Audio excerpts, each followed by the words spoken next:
Hola, te habla Luz Rodríguez y te quiero hablar acerca de los traumas que hay detrás del dinero desde el punto de vista generacional, desde el punto de vista sistémico. Te voy a dar 9 claves que te van a ayudar a identificar dónde están esos traumas y cómo trabajarlos.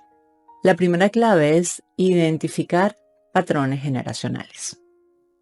¿Y qué encontramos en esos patrones generacionales? Encontramos 3 aspectos. Primero que nada, las repeticiones.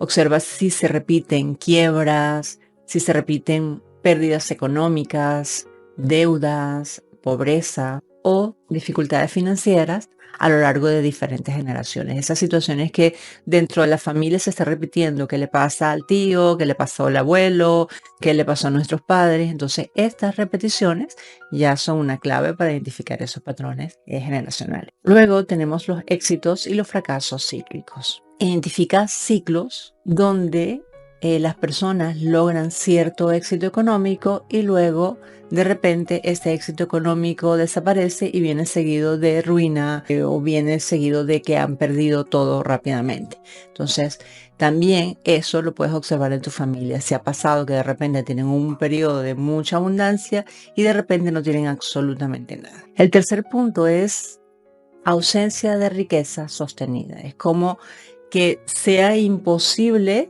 tener o mantener ese dinero o mantener esa abundancia por un tiempo indefinido, sino que simplemente de pronto tiene mucho y de repente es como no lo pueden sostener. Entonces, a lo largo del tiempo, muchas generaciones, ninguno puede sostener el dinero. Llegan a tener fluidez, pero no tienen. Luego tenemos el segundo punto, que es explorar los eventos traumáticos. ¿Qué tenemos ahí en los eventos traumáticos? Bueno, pérdida de bienes, como por ejemplo robos, estafas, o a veces guerra, cuando también una familia ha tenido que sufrir migración forzada, que implica dejar todo lo que tenía. Por ejemplo, como vemos el caso de Ucrania, gente que abandonó su país, dejó todo lo que tenía y se fue a otro lugar. Entonces al final son migraciones forzadas, o de repente, como pasa en el caso de Venezuela, que mucha gente se tiene que ir del país buscando un bienestar. Entonces esta pérdida de bienes al final son unos eventos traumáticos, y las generaciones siguientes, ¿qué sucede? Que cargan con ese peso. A veces ocurrió en tus ancestros, tus abuelos emigraron por la guerra y entonces estás sufriendo las consecuencias de esa pérdida que ellos vivieron. Luego también tenemos las injusticias económicas. Las personas que han sido desheredadas o por ejemplo, vamos a suponer que a uno se le dio una herencia mayor y a otro se le dio una herencia menor, que es como no ha sido justo, o algunos conflictos familiares con respecto al dinero. Siempre las injusticias económicas quedan muy marcadas dentro del sistema. Y entonces esas personas que quedaron como fuera, como que quedaron excluidas, de alguna manera luego viene alguien y se identifica con esas personas. Y otro punto para explorar los eventos traumáticos es sacrificios financieros. Por ejemplo, miembros que renunciaron a la prosperidad por el bienestar de otros. Por ejemplo, evito trabajar porque voy a cuidar a mi abuelita.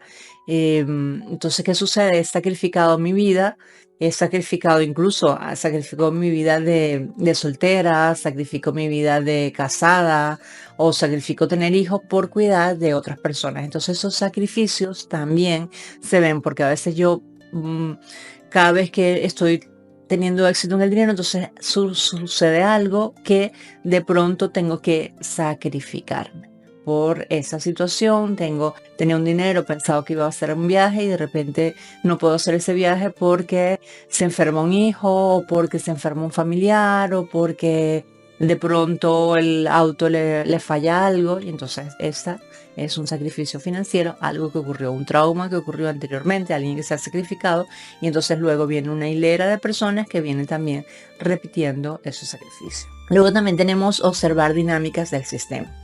¿Cuáles son las dinámicas típicas que tenemos que observar del sistema? Bueno, las exclusiones, los desórdenes jerárquicos y la doble fidelidad. ¿Cuáles son las exclusiones? Bueno, ancestros excluidos por ser ricos o por ser pobres.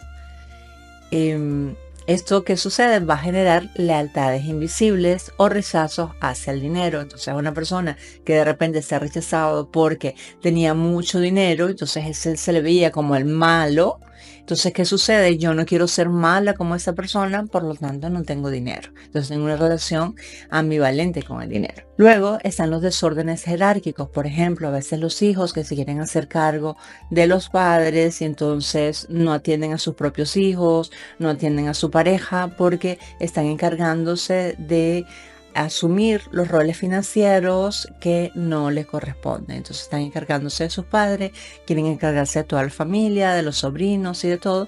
Entonces esto es un desorden jerárquico que al final no va a hacer que fluya el dinero en tu vida. Y también tenemos aquí, en este caso, en las dinámicas sistémicas, la doble fidelidad. Son personas atrapadas en lealtades sistémicas hacia la escasez y los deseos de prosperidad. Esa doble fidelidad significa que tú internamente tienes pensamientos ambivalentes con respecto al dinero. Entonces, de alguna manera estás identificado con esas personas que han vivido en la escasez, pero por otro lado también te identificas con personas que han tenido prosperidad. Entonces, ¿qué sucede? Si había conflictos entre ellos, tú no sabes cómo casar esas dos historias dentro de ti. Y entonces, cuando vas a pensar en el dinero, no sabes si tirar por un lado o tirar para otro. Entonces, esto hace que de alguna manera te quedes como paralizado con respecto a la energía del dinero, la energía de la prosperidad o de la abundancia. Luego, un punto muy importante, que es una de las principales claves que a mí me gusta, es identificar mandatos y creencias familiares. Y aquí tenemos tres cosas también: frases repetidas, valores sobre el dinero y relación con la abundancia. Las frases repetidas, por ejemplo: el dinero no crece en los árboles, los ricos tienen muchas penas, hay que trabajar duro para poder sobrevivir, el dinero es algo sucio, las personas que tienen mucho dinero se corrompen, las personas que tienen mucho dinero son infelices. Entonces esas frases repetidas han calado muchísimo en ti y no eres consciente de eso. La dices y no te das cuenta que la acabas de decir, pero son frases que van a marcar. Recuerda siempre que no es tanto, a veces creemos que tenemos que hacer un cambio conductual. Y recuerda siempre que si nosotros no hacemos un cambio en el pensamiento, que aquí tienen mucho que ver las creencias, difícilmente vamos a lograr hacer ese cambio conductual. Entonces tenemos que empezar a observar esa frase que nos estamos repitiendo. Tenemos que empezar a observar cómo nos sentimos ante el dinero, cuál es nuestra necesidad, qué es lo que nos decimos cuando pensamos en mucho dinero o cuando pensamos en poco. Entonces ahí vas a observar tus creencias. Luego también tenemos valores sobre el dinero. Si el dinero era considerado en tu familia como algo malo, como algo prohibido, como algo que corrompe, entonces ¿qué va a pasar? Que tú, obviamente, por lealtad, es una lealtad inconsciente.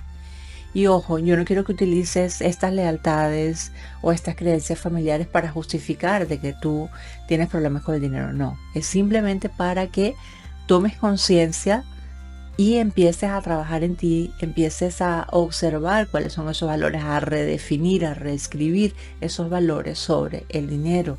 Entonces, el dinero para mí es algo malo, es algo prohibido. Yo te he propuesto por allí algún otro ejercicio. Observa cómo se siente tu cuerpo ante el dinero. Entonces, ahí vas a observar cuáles son tus valores. Luego hay que ver la relación con la abundancia. Si hay un patrón de culpa o miedo al éxito. Yo siempre digo que el miedo al final es algo irreal, algo que no existe. Cuando tú sientes culpa, vamos a suponer, tengo dinero, entonces me siento culpable porque yo tengo y mi familia no tiene. Pasa mucho en las personas que son inmigrantes. Las personas que son inmigrantes, pues simplemente si ellos están más o menos bien o se tienen para comer, cada vez que van a comer piensan en su familia, en la familia que a lo mejor no está comiendo bien. Y muchas veces yo me he dado cuenta de que muchas veces viven mucho mejor los que están en el país que los que han inmigrado. ¿Por qué? Porque los que han emigrado llegan y ganan poco, viven mal, viven en unos sitios horrorosos y entonces, claro, ellos envían casi todo el dinero que ganan a su país. ¿Y qué pasa? Ellos están mal viviendo y en su país los demás están viviendo bien. Pero ellos se sienten culpables cada vez que coman, cada vez que se compran una ropa, cada vez que se dan algo para sí mismos porque sienten que se lo están quitando a su familia.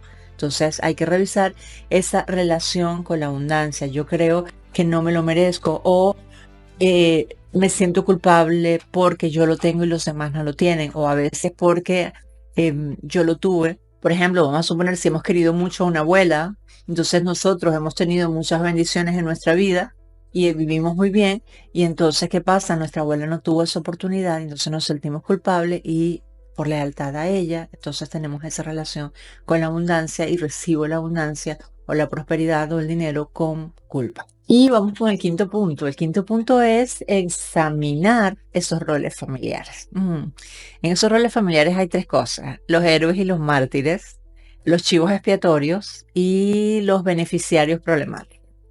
Te voy a hablar un poquito acerca de qué son los héroes y los mártires, ¿no? Son aquellas personas que sacrificaron su prosperidad para salvar a la familia. Por ejemplo, si mi padre tenía un negocio y entonces yo estaba ganando y estaba ganando bien, pues simplemente yo invertí todo lo que había ganado de ese trabajo o tuve que hipotecar mi casa para salvar el negocio de mi padre que estaba arruinado. O a veces un negocio de mi padre que está totalmente en ruinas, yo renuncio a mi trabajo y entonces vengo y me hago cargo de esa empresa porque yo la voy a sacar adelante y voy a ayudar a mi papá. Entonces esos son los héroes y mártires, que hay muchos dentro de la familia, porque bueno, está bien, a veces recibe mucha aprobación con eso, recibes ese golpecito de que, oye, mira qué buena gente, qué bueno que es, qué sacrificado. Entonces ese aspecto de héroe y mártir, que está yo lo voy a salvar, pero en el fondo está siendo un mártir, es mucho en la familia y tienes que observar en qué aspectos en tu vida y en tu familia estás siendo ese héroe o ese mártir en un momento determinado. Recuerda que al final nuestra familia nos ha dado la vida, nos ha dado lo más importante, nos ha dejado un gran legado. Y lo importante es que nosotros que hagamos con eso para nosotros mismos y para nuestros descendientes. Luego tenemos los chivos expiatorios. Esas son las personas que, bueno, que son muchas veces excluidas dentro del sistema. Son personas que bueno, han cometido algo injusto en la familia, por ejemplo, alguien que robó un dinero de la familia, alguien que estaba en una empresa y de repente vendió sus acciones y dejó a los demás así medio arruinado, o hubo que darle la parte a uno, sacarle la herencia antes de tiempo. Entonces esos chivos expiatorios son las llamadas ovejas negras también, ¿no? A veces tienen una función dentro del sistema, que es que el sistema ve algunas cosas que estaban por allí ocultas. Pero ¿qué pasa? Que a esa persona se le excluye, se le rechaza porque y a veces ni siquiera se habla de de esa persona y se dice que no se quieren saber nada de ella, lo rechaza totalmente. Con respecto a la prosperidad y la abundancia, bueno, siempre sistémica, tenemos que incluir tanto a los que hacen muchas cosas positivas por el sistema, como viste, esos héroes y esos mártires, a los que hacen cosas que quizás sean negativas, como los chivos expiatorios. Ambos tienen derecho a pertenecer. Y entonces nosotros no podemos como balancearnos hacia un lado, hacia los mártires, porque bueno, son los pobrecitos, o hacia los villanos, no podemos, ¿vale? La idea es incluir a ambos en nuestro corazón porque ambos son parte de nuestro sistema y parte de nuestras vidas. Entonces hay que darle lugar a todos. Luego tenemos a los beneficiarios problemáticos. ¿Qué sucede? Que son personas que han recibido de más. Por ejemplo, hay una herencia, entonces una herencia tiene 5 hijos, pero resulta que el hijo menor pues simplemente es el que el padre le deja todas las cosas, ¿vale? Le deja toda la herencia a ese hijo menor, y ese hijo menor es el que menor lo ha cuidado, que normalmente suele suceder. Entonces, ¿qué sucede? Pues esto es algo injusto dentro del sistema, ¿no? Es algo que no se esperaba. Entonces, claro, los demás entran en conflicto. Esta persona recibió más. Entonces, ¿qué sucede? Tú te puedes identificar como descendientes con esa persona que recibió más. Entonces, siempre vas a querer más, siempre vas a estar peleando por más y más y más y más y más. O puedes identificarte con otras personas que se quedaron sin nada. Y entonces sentir que no mereces. Y tener la sensación de que la vida es injusta contigo. Entonces podemos identificarlo siempre con uno o con otro. Por eso es importante incluir a eso. Entonces, estos roles familiares, estos de héroes, estos de chivos expiatorios, estos de beneficiarios problemáticos, hay que tomarlo en cuenta y observarlos constantemente. Revisar tu árbol a ver qué hay. Luego vamos con el punto 6. Identificar los síntomas actuales, ¿vale? Porque no es solamente dentro del sistema, sino que ahora, actualmente en tu vida, puede haber una dificultad para recibir, puede haber un miedo al éxito o puede haber una escasez constante. Entonces, dificultad para recibir, ¿en dónde se nota? Bueno, en la dificultad para recibir herencias, regalos o ayudas económicas. A veces alguien te quiere ayudar, te quiere ofrecer algo, tú no eres capaz de pedirle o alguien lo quiere hacer por ti y tú no lo rechazas porque eres muy digno o muy orgulloso para aceptarlo. Entonces, esto son síntomas actuales de que antes ocurrió un trauma, de que no te consideras también merecedor. Entonces, hay que revisar de dónde viene eso. ¿Qué sucede también? Las personas que tienen miedo del éxito. ¿Quiénes son las personas que tienen miedo del éxito? Me causa gracia cuando las personas dicen, yo es que quiero hacer ese proyecto, pero no lo hago porque tengo miedo del éxito. Mira, miedo al éxito es cuando tú tienes una oportunidad y rechazas esa oportunidad, ¿vale? O saboteas esa oportunidad. Vamos a suponer que tienes un proyecto, lo has sacado durante mucho tiempo, pero vas retardando o al momento de sacarlo públicamente, pues simplemente algo pasa y no lo terminas de sacar, ¿vale? Entonces eso es un miedo inconsciente al éxito. Entonces hay que observar o que hay que buscar en tu árbol qué fue lo que ocurrió antes en el sistema a las personas que quisieron este, sacar un proyecto adelante. ¿Qué ocurrió con ellos? A veces murieron, a veces lo robaron, a veces perdieron la familia, a veces se fueron con otra. No sabemos. Entonces como hay ese miedo allí inconsciente, entonces hay que revisar qué fue lo que ocurrió dentro del sistema. Cuando tú logras identificar qué es lo que ocurrió en el sistema, posiblemente es como que sientes como un alivio y entonces ya tus proyectos empiezan a salir mucho más fácil. Luego hay una escasez constante, donde hay patrones de deudas o de pobreza. ¿Vale? Entonces, como hay deudas constantes, constantemente hay deudas que pagar, entonces hay que preguntarse qué deuda tiene que pagar esa familia. ¿Vale? Porque si tú tienes deudas constantes, es probablemente que alguna deuda quedó dentro del sistema.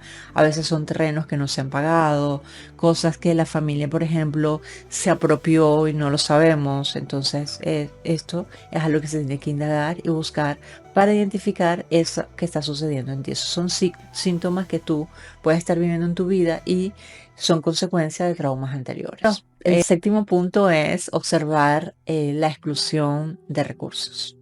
Ahí tenemos rechazos a oficios o actividades económicas o a profesiones y recursos no reconocidos. Fíjate, si a veces hay un oficio que se dejó de lado porque por un evento traumático dentro del sistema. Por ejemplo, en mi familia, por ejemplo, tenía un bisabuelo que le gustaba todas estas cosas esotéricas y hacía cosas de curación y todo esto. Fíjate a qué me dedico yo, ¿no? Entonces, algunas veces dentro del sistema no me va bien. ¿Por qué? Bueno, porque yo estoy identificada con eso, con ese bisabuelo, y este bisabuelo, por supuesto, no le iba bien o no era bien visto.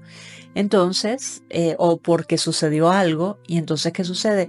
Yo tengo el mandato de no me vaya por ahí. Entonces, a veces puedo tener la vocación de ayudar a sanar. ¿Y qué sucede? Que no me dedico a ello o me bloqueo yo misma o lo rechazo por simplemente estoy identificada con este bisabuelo que ha sido rechazado o que tuvo un evento traumático por esta situación. Entonces, observa qué oficios rechazas, por ejemplo.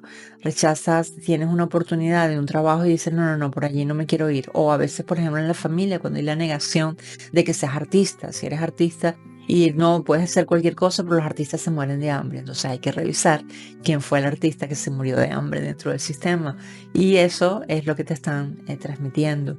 Y luego, si eres artista, si realmente te asumes el ser rebelde y sigues con esa lealtad invisible con esa persona, ¿qué va a pasar? Que bueno, que puedes fracasar o puedes realmente cumplir la creencia de, mira, me muero de hambre porque soy artista, ¿no? Entonces hay que revisar qué hay. Los recursos no reconocidos. Este es un punto muy importante porque a veces tenemos talento para cantar, pero ese talento no es solamente nuestro, sino que alguien más lo tuvo y esa persona se ocultó ese talento, no pudo vivir con ese talento, se sintió siempre frustrada. Entonces nosotros también a veces nos podemos dedicar a una profesión, pero tenemos como por allí una vocación que constantemente nos empuja y quiere salir, pero nosotros no nos atrevemos a hacerlo. Entonces, ¿qué sucede?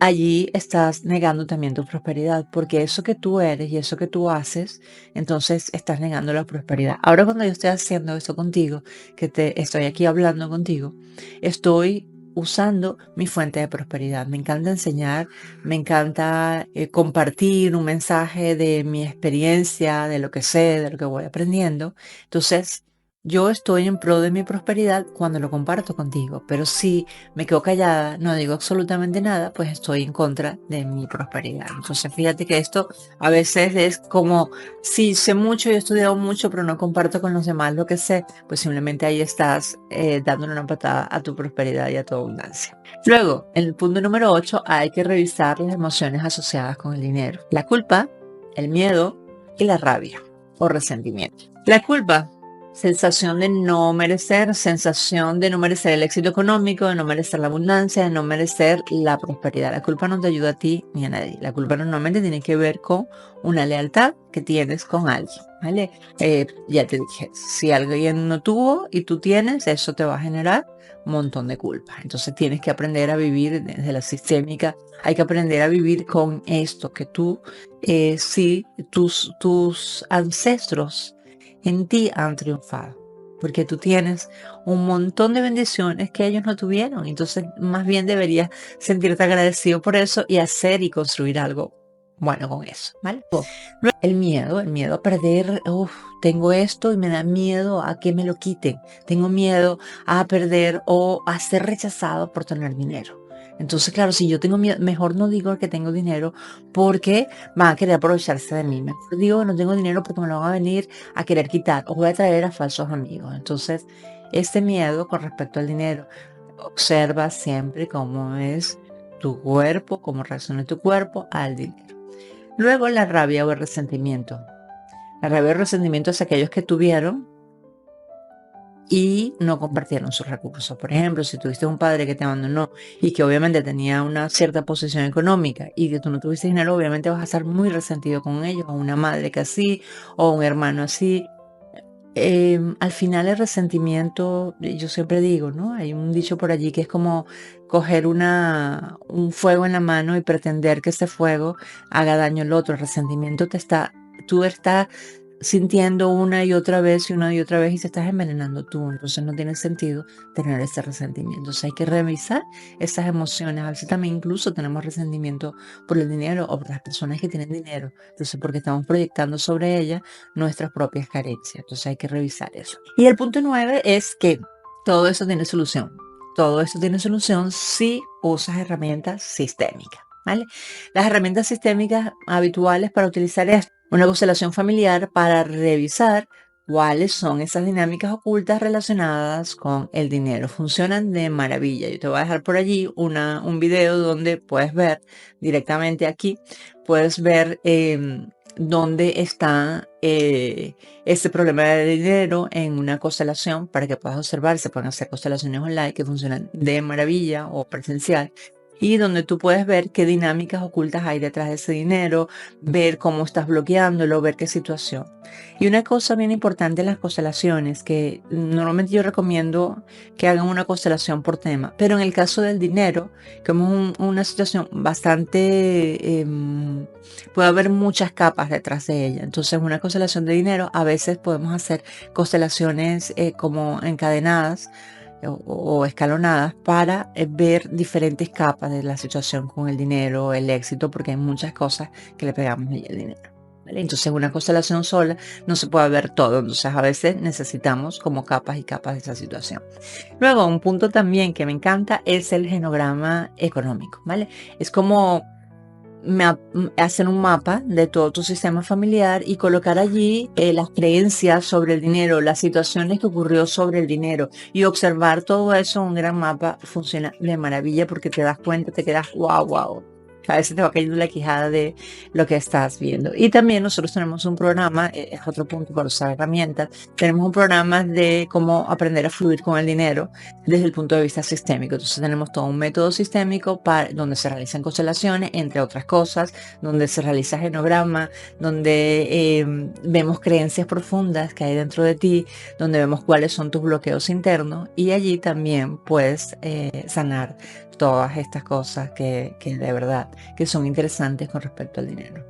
Y no solamente el dinero es una energía neutral, y lo importante aquí es observar cómo es tu relación con esa abundancia y con esa prosperidad que la vida constantemente te está dando, y que obviamente tú eres un creador de esa abundancia y de esa prosperidad. Así que si te interesa, déjame tu comentario, déjame tus preguntas y con gusto te las respondo. Chao, chao, a volar mariposas.